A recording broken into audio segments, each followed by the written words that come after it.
So just some quick announcements. All the contests are up and running right now. If you're doing demo party, make sure you get your entry into Arco by 4 p.m. Something like that. Arco's out by the pool if you need them.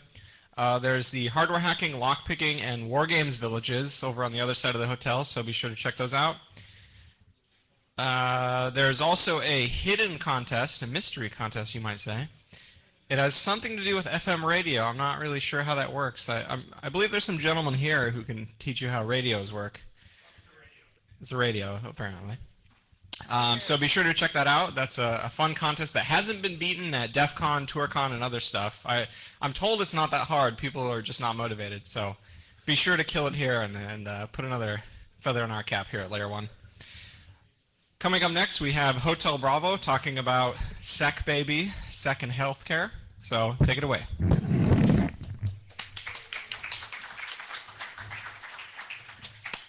All right, so my talk is, let's talk about SEC, baby. Let's talk about healthcare. It's a broad overview about information security and healthcare. So obligatory, who am I?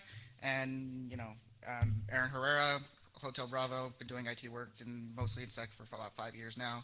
Now doing it at a major healthcare institution, but yeah, who gives a fuck? Obligatory disclaimer, because I was told by our lawyers that I had to do this. All views and opinions shared in this presentation represent that of the presenter and do not reflect the views and opinions of any other person or entity. So anything I say up here, it's, reflected on me. Don't blame anybody else. So what the fuck am I talking about? If you are lazy and did not read the program, then here's what I'm going to talk about. HIPAA and high tech, how it will screw you over if you don't follow it. PHI, how much does it cost for a stolen record? Who wants it? What's it worth and everything going out? And a bit about biotech devices, the scary shit that we all see all the time but don't pay attention to. Yeah. And at the end, we're going to talk about a little bit of hope of what we can do in the future to maybe fix a lot of this shit. So let's talk about HIPAA high tech for those who don't really know. HIPAA was enacted on August 21st, 1996. Was designed to cut back on waste and abuse in healthcare. Does not really work very well. Yes? Google it. Google it. It's also supposed to expand availability of medical records for patients and provide privacy guidelines for those records. That doesn't really work very well. High tech was an amendment to the President Obama stimulus package. It was in 2009. It was designed to give HIPAA more teeth, and it does give it quite a bit of teeth because for the most part, HIPAA sucks. We all know it. So how much more teeth? This is a clip of a news article from, so apparently an Alaska mental health facility got fined $156,000 for failing, or $150,000 for failing to safeguard patient data. That's what they said, and this is just for the settlement. This wasn't the initial fine. This is what they settled out in court. The reason for this was because they were running Windows XP. So OCR came in and said, hey, you have a bunch of unpatched systems out there that don't receive patches anymore. You also didn't sign up for Microsoft's, extended service. That's a fine. And a little bit about it. So by law, if, according to high tech, if you lose more than 500 or more records for people, you have to report it to the press. You don't have an option in it. You have to report it. And the press doesn't really get anything wrong. I mean, look at Ebola. We don't, media doesn't overblow anything, right? So now let's talk about those dirty sons of bitch hackers that come in. Yeah. Thank you, Vis, for the picture. So let's talk about the big moneymaker, PHI. So for those who don't know, stolen PHI health records can go from anywhere from $7 a pop to about $100. Can go even more for kids' records because, kids don't check their credit history or anything like that. But it all depends on the record, the source, and the information on it. So like say, mental health care facility, the doctor's notes about, hey, my patient is clinically depressed. That doesn't really go for a lot, though if the patient's a high-profile patient, it probably can go for more. But it all depends on the source, what's on the record. So why? This stuff is worth a lot of money, like you saw. Um, Everybody knows, ID theft, tax fraud, everything, because the health record has your social security number, your date of birth, address, height, weight, age, blood type. Anything part in your health history that you gave to the doctor, your patient health record has that. It's all written down and it's all stored digitally. Yeah, you name it, their health records got it. I mean, and people are taking this stuff. We just had Anthem, Care First, Primera just happened. What was it, like 2-3 days ago? It's gold. These guys are taking this shit and they're doing all sorts of, fun stuff, tax-free fraud, and ID theft. It's great. And the thing is we all know, like with your social security number, if you try to, change that, that'll take about a year, 2 years to fix. So now let's talk about for a while now, who's going to cost you the most money right now? If you work in a hospital, who's going to be the one that's going to screw you over the most? Those guys. Your doctor is full of fail. Doctors generally have this idea in their heads that a digital record is not equivalent to a paper record. So you will have cases of doctors, downloading 1,000 different patient health records, all their patients, all legitimate access. They all have complete legitimate access to this stuff. They will download it to their laptop. They will walk it outside of the hospital, and then their laptop gets stolen or they lose it. So, that's a big problem. And, if it's unencrypted, then you have to report it as a breach. And if you report it as a breach and OCR comes in, they're going to find the shit out of you. And it's going to cost you a lot of money. So your doctor, you got to watch him. Nurse, same thing goes for nurses too. Nurses have access to these patient health records. They will do the same thing. They will download it because, I just want to help out the doctor with his research in, obesity, whatever. They'll take it, they'll download it, they'll lose it. It's good, it's screwed. So note to self, if you want to protect yourself, at least legally, just encrypt everything. Doesn't matter what it is, encrypt it. No, Chris, I'm not taking a shot.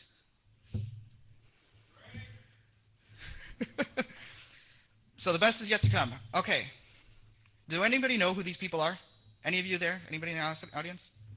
Okay, so some of you know. For those of you who don't know, these are the people who actually store your health records. Your hospitals don't really store it there. They go to these health information services providers or whatever to store it all there. And, Cerner, McKesson, Epic, Allscripts, Athena Health, these guys are the ones who hold your records. And they suck. All right. They make money not based off how good their software is or how good they protect your data.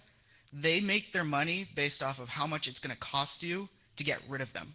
They go through the McAfee approach.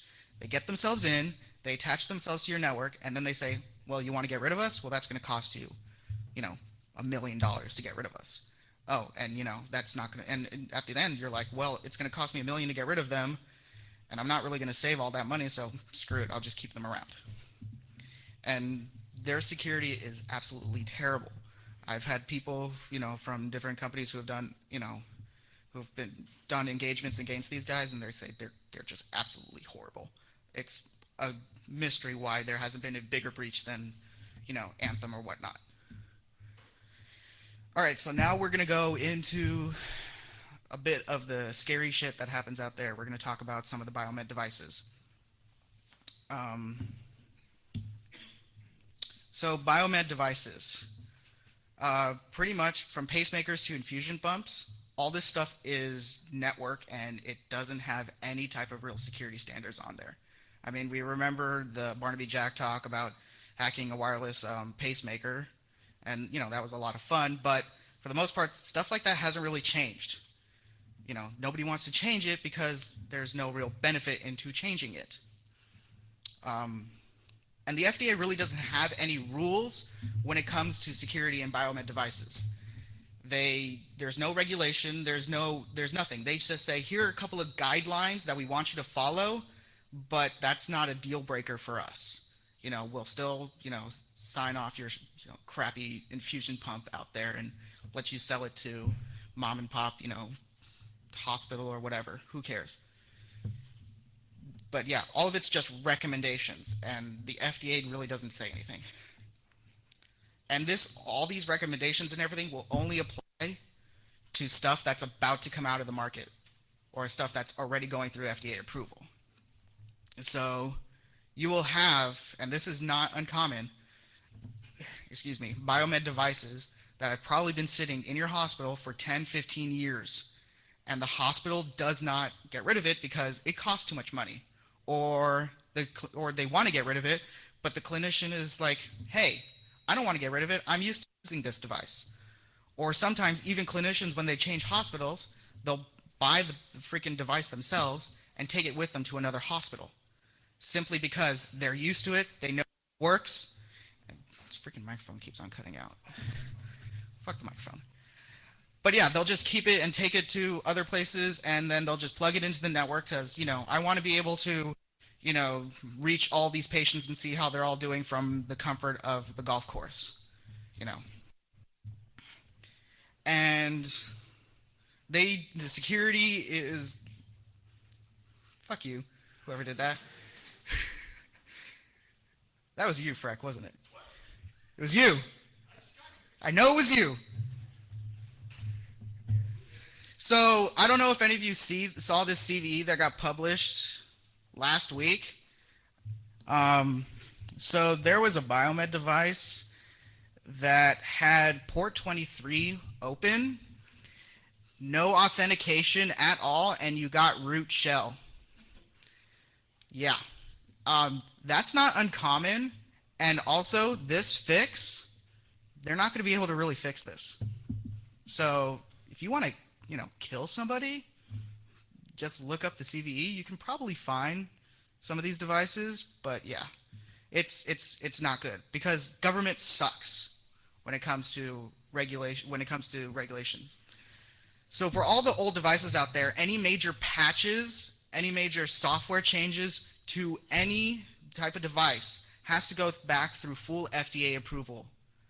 It has to go back to the full FDA cycle, which will take about 2 years just to get through, which is why you have instances of hospitals still running XP because they have no choice. They have to wait for the manufacturer to come out with something that can run on a Windows 7 or Windows 8 device. They have to wait because these guys have to wait for the FDA to say yes or no. And if the FDA says no, then they have to recreate the software again and then send it back to the FDA and wait another 2-3 years just to get this approved. It's a pain in the ass. Minor hot fixes, though, that do some minor bug changes and things like that, that stuff will get approved in a couple of months, weeks maybe, depending on, what you're changing and what you're doing. But yeah, your major stuff has to go through full FDA approval. And it's a nightmare. Anybody who works in the biomed field knows that getting stuff through the FDA is a pain in the ass. So let's think about the scary future ahead of us because of all these problems. So we're going to go a little bit into just a little bit of use our imaginations. We're not going to be too far off of what could possibly happen, but let's just kind of think about this. So things are pretty scary. I don't know if anybody saw, but last year Interpol gave a talk at some police security conference or whatever, and they say that the world's first cyber murder is going to happen in 2015. I'm honestly surprised it hasn't happened yet. It probably has, just nobody's said anything, or there's just probably no way to detect if it's actually happened. So when this happens, you're going to have to call in these guys. CSI Cyber. Yeah, because they're going to get all the cybers and solve all your cyber crimes and bullshit. Don't call Scorpion. So yeah, let's use our imagination for just...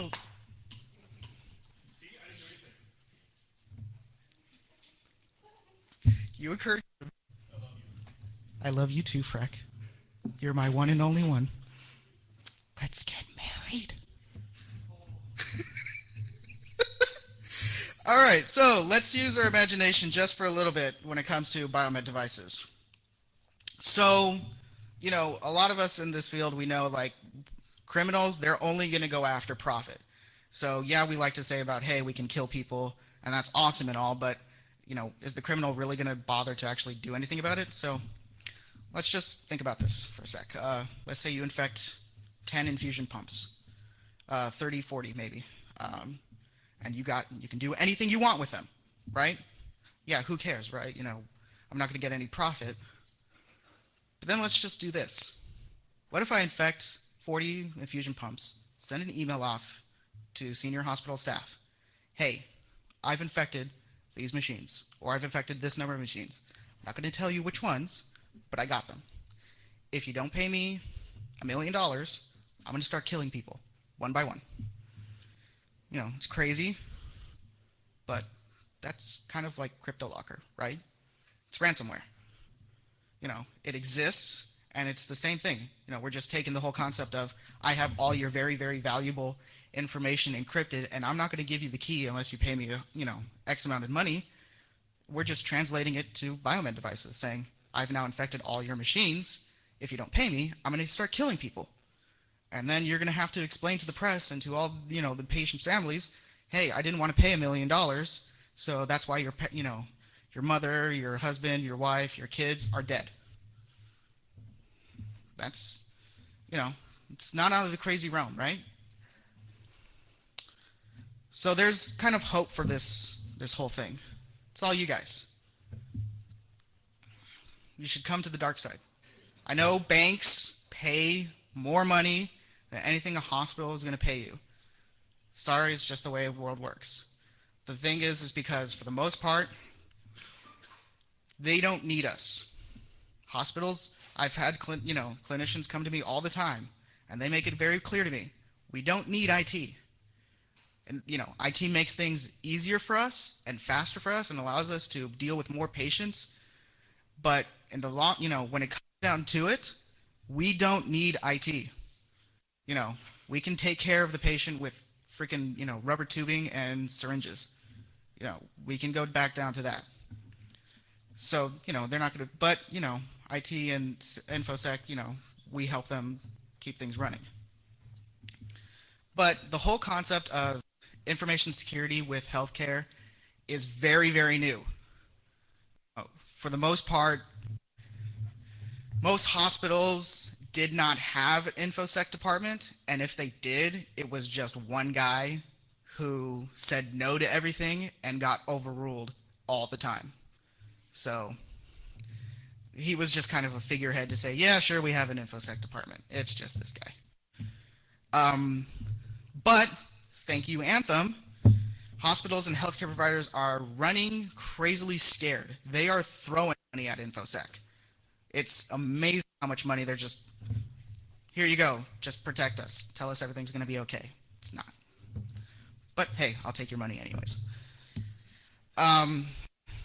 They're looking for answers, but they don't know where to go to. And there are a lot of charlatans out there, you all know them, that are going to, promise you this big magical box that's going to solve all your security problems. And they will fall for it. A lot of these people, they are that scared, they will take anything. But you all can shape the conversation to how it goes. It's in its infancy. We can actually set a lot of the rules and the policies. No. We can set a lot of the rules and the policies regarding healthcare and InfoSec. So, I mean, a lot of people say, dealing with clinicians and doctors or whatever are a pain in the ass, and yes, it is. But they'll listen to answers. You just gotta, shave, shower for a bit. I know it's kind of hard for some of you to even do some of those things. Put on a clean button shirt. Make yourself semi-presentable. Actually, no, make yourself fully presentable, for crying out loud. It's not hard. And leave that big giant ego at the door, because if you think you have a big ego, the doctor's got a bigger one, because, hey, I save lives. You just type on a computer all day. But I save lives. I once had a friend deal with a doctor who she wanted local administrative privileges on her machine. So she full on went, if you don't give this to me, I'm going to quit. And if I quit, who's going to take care of the patients? Yeah. Well, she didn't get it, and she also didn't quit. So, but no, doctors, they have to detach themselves from the patients. They can't get themselves emotionally involved with patients, because if you get yourself emotionally involved with the patient, you're not going to survive. So, and some of them take that to a very extreme where they just think as patients as machines and something to just be tossed to the side. So, don't even bother trying to fight the doctor. Just try to understand their position, give them data, give them facts. They're more open to facts and data than anybody I've seen, because in the end, they're scientists. They get it. But yeah, if you show them evidence, they'll change. It's going to take a while. It's going to be at a snail's pace, but things will change. We have a way to fix this. We just got to put the work into it. So that's all I got. Thank you, and enjoy the next talk. Unless any questions, anything? Yes, Freck. Oh, you want to give me a standing ovation? Okay. Well, yeah. Enjoy the next talk. It's about all right. That's all I got.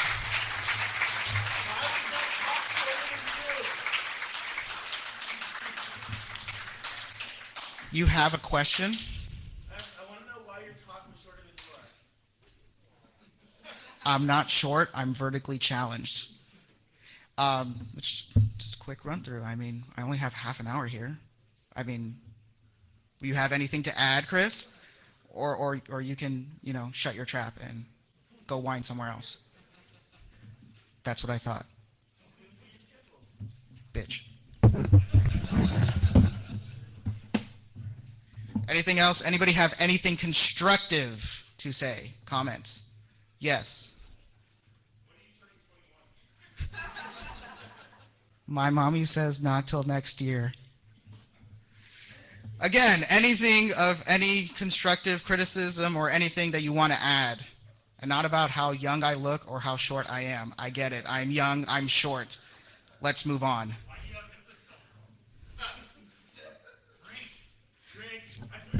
All right. I'll drink to that.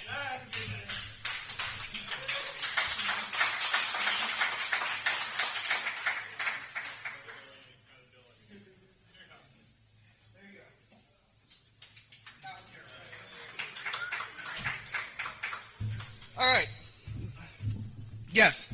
So I will say that several years ago I talked to some guy in charge of IT for a large university medical system, and somehow they were able to convince all of their manufacturers to accept liability for security breaches. Okay. This is possibly due to the fact that they did this before all this crazy shit started. Yes. Well, let me put it this way. If you have good lawyers, you can get away with anything. Even better. So, Yeah. so if you have general business liability insurance, adding data breach does not cost that much more. So it's like, okay, I'm liable. Who cares? Okay, like, oh, monthly insurance. But yeah, I mean, you just have to get the company to be suckered into agree to that. Which, if you can, you're off the hook. Here's the thing, though. You're off the hook for liability, but your name is still going in the paper. And that's what's gonna cost you the most money. It's not the fact that you have to pay all these people for, credit monitoring or anything like that. It's the fact that your name is in the paper, and if you're a large hospital that relies heavily on donations, you're screwed. So, yes. Most things like security-wise, you can protect yourself like two-factor authentication and being smart. But with healthcare stuff, it seems like most of it's out of your hands, right? You break your arm, you have to go to hospital. You get sick, you have to go to hospital. Yes. So how, I guess, is there any feasible way to protect yourself against these? For the individual, no. For the individual, you are at the mercy of the person who's holding the knife and the place that you're at. So for the most part, no, you can't really anything you can really protect yourself, because you can ask to have your patient records removed, and they'll probably process that in a year, if that. Anything else? Anybody? Okay. Oh. It would all depend on the information on there, like a transcript or whatever. If it's, if somebody really wants it, then yeah, it can be about $7-10 or whatever for that, for just a transcript of some type of like procedure. That's usually cheap. The stuff that gets, to $100, $150, $200 is the full patient record. All right, that's all I got. I'm out of time. Thank you very much.